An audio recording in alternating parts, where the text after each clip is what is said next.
Hello everyone and welcome back to Rulebook Rundown. My name is Alan Paquette, and today we'll be doing a quick unboxing of the deluxe edition of the Tiny Epic Dungeons by Scott Almes from Gamelyn Games.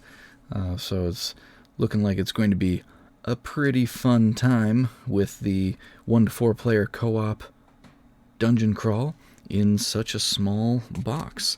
I've done a few of the other Tiny Epic games and I have enjoyed all of them. Not gonna lie, kind of wish I would have had the Tiny Epic Galaxies instead of the Ultra Tiny Epic Galaxies, because the game's really fun and I just want a bigger thing of it. But anyway, this is Tiny Epic Dungeons, so let's see what's in the box. We got a cool start to the adventure heading in. That's pretty neat. Alright, so we have the Adventurer's Manual, so we can scan a thing. Woo. We've got our tons of components. Man.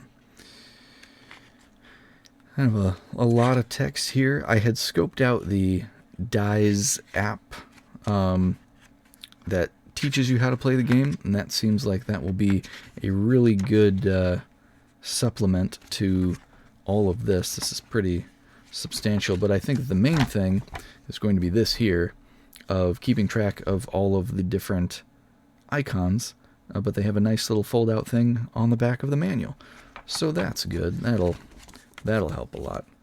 All right, so let's see. I think these are going to be some boss-related things here.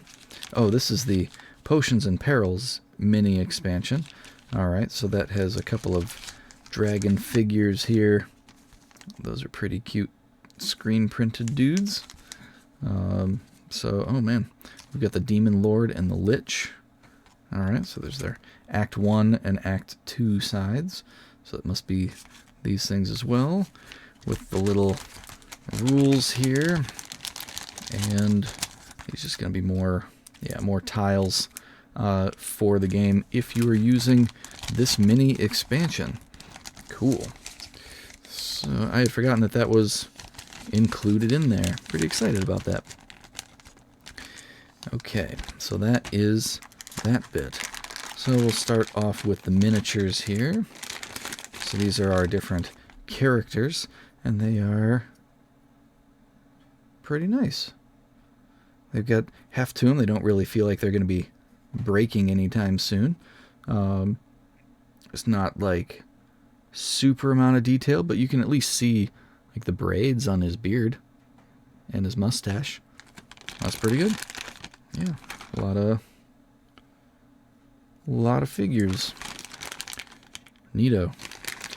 Alright, so that's the characters. Then we get into the screen printed enemies and a couple of our smaller tokens here that are going to be put out. Health tokens, energy tokens, these big gear doohickeys, gelatinous blob. That's fun. Spider goblins, our torch here. Yeah. Pretty good stuff. Our dice, normal sized dice. I like that enemy die with the red and black. That's pretty neat.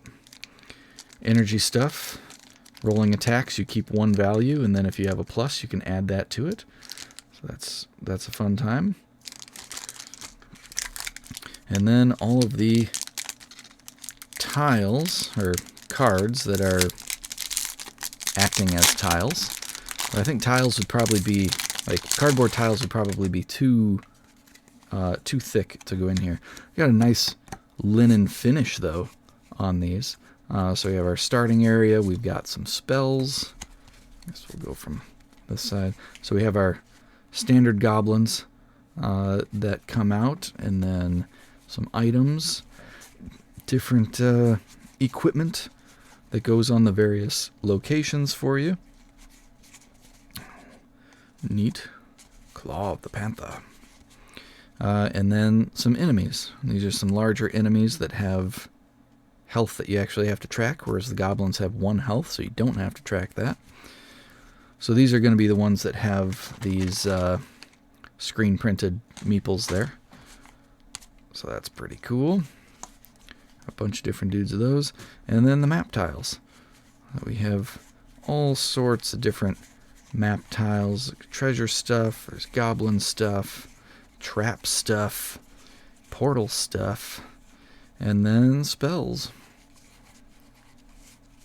I think it's pretty interesting that the line of sight stuff, like melee attacks, you have to be in the same room.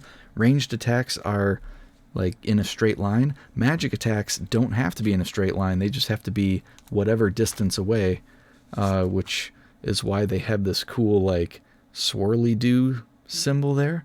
So this fireball can hit anybody 2 spaces away, regardless of if they're right next to each other or if they're like over a room and down a room, and they can go through walls and stuff. Like that's pretty cool. Magic seems neat in this. All right, and then we have our final bit here of kind of our bosses that we're going to be going against. The dragon, the hydra, the goblin king, the pharaoh, the gorgon, the seer, and then our characters. Grockle, Itharna, Ulessa, Winkelius, Moonblade, that's an easy one, Sir Lannon, Garund the Blue, and Thornton Firebraid. Neat. And then this is our timer track for keeping track of when we lose for the torch as we're going. So Act 1 and Act 2 for that, and keeping track of the goblins' health on the sides. And that is Tiny Epic Dungeons. So all of that will fit nicely back in here, I'm sure, with no issues whatsoever, for real, including the promo stuff, and this, and this. Tiny Epic Dungeons. Thanks so much for watching. If you want to see other cool videos, check out this one right here. Otherwise, until next time, keep on gaming.